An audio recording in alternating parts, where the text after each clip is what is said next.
వేదాంత విజ్ఞానము పాఠము 1. అనంతకోటి జీవరాశులలో మానవుడు ఒక ప్రత్యేక సృష్టి. ఇతర జంతుజాలముకు లేని విమర్శన శక్తి మానవునకు ఇవ్వబడినది. ఆలోచించి విశ్లేషించి నిర్ణయించగలిగే బుద్ధి వసంగబడినది. కనుకనే ఇతర జీవులకు మానవుడంటే భయము, భక్తి. ప్రతిదినము మనము మన గోవునకు పచ్చిగడ్డి వేస్తున్నాము. అది తినుచునే ఉన్నది. కానీ ఎప్పుడైనా ఈ గడ్డి ఎందుకు పచ్చగా ఉన్నది అనే ప్రశ్న అది వేసుకున్నదా? లేదు. దానికి ఆ బుద్ధి లేదు. కానీ మానవుడు ప్రతి విషయాన్ని తన బుద్ధి బలంతో విమర్శించుకుంటాడు. ఎందుకు, ఎలా, ఏమిటి అనే ప్రశ్నలు వేసుకొని సమాధానాలు రాబట్టుకుంటాడు. సామాన్య మానవులలో ఉత్తమ శ్రేణికి చెందిన వారు ప్రకృతి ధర్మాలను విశ్లేషించి నూతన సృష్టిని చేస్తారు. నూతన శాస్త్రాలను సృష్టించగలుగుతారు. యాపిల్ చెట్టు నుండి యాపిల్ పండ్లు అనాదిగా రాలుతూనే ఉన్నవి. ఎప్పుడైనా ఎవడైనా అది ఎందుకు క్రిందికి వాలుతున్నది, పైకి ఎందుకు పోవటలేదు అనే ప్రశ్నను వేసుకున్నాడా? ఒక్క న్యూటన్ మహాశయుడు మాత్రమే వేసుకున్నాడు. భూమి ఆకర్షణ శక్తిని కనుగొన్నాడు. అలాంటి వారంతా ఉన్నత శ్రేణికి చెందినవారు. ఆహార, నిద్ర, భయం, మైథునములు అన్ని జీవులకు సామాన్యము. ఇంతకు మించిన ఆలోచన సామాన్యునికి రాదు. సత్వగుణాధిక్యము కలిగిన మహర్షులకు అనేక సందేహాలు వచ్చినవి.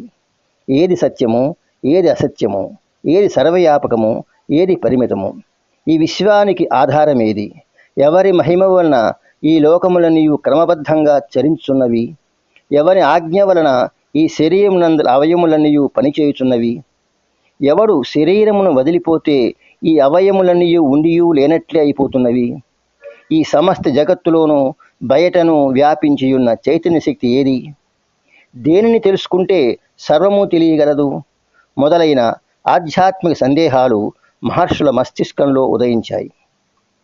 వాటికి సమాధానాల కొరకు అన్వేషణ ఆరంభించారు. ఎచ్చట సమాధానాలు దొరుకుతాయి?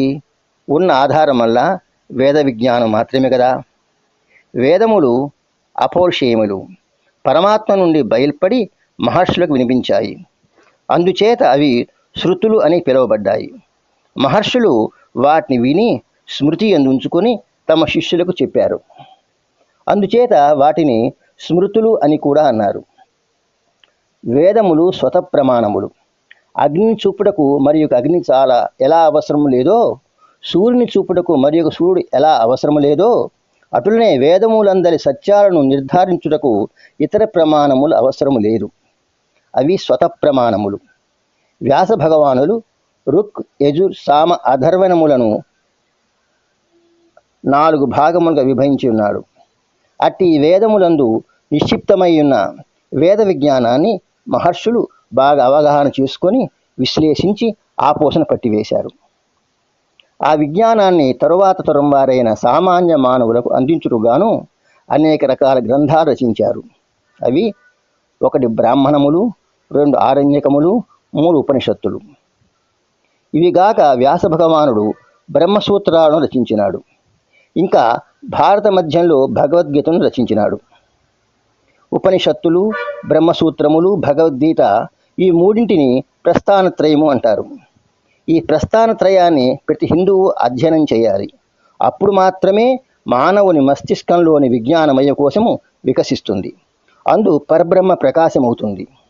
ఈ ప్రస్థానత్రయాన్ని తెలుసుకునే ముందు మనము ఆధ్యాత్మిక స్థాయిని పెంచుకొనటానికి ముఖ్యమైన ప్రాథమిక విజ్ఞానాన్ని అంటే ప్రైమరీ నాలెడ్జిని తెలుసుకుందాం. స్వస్తి.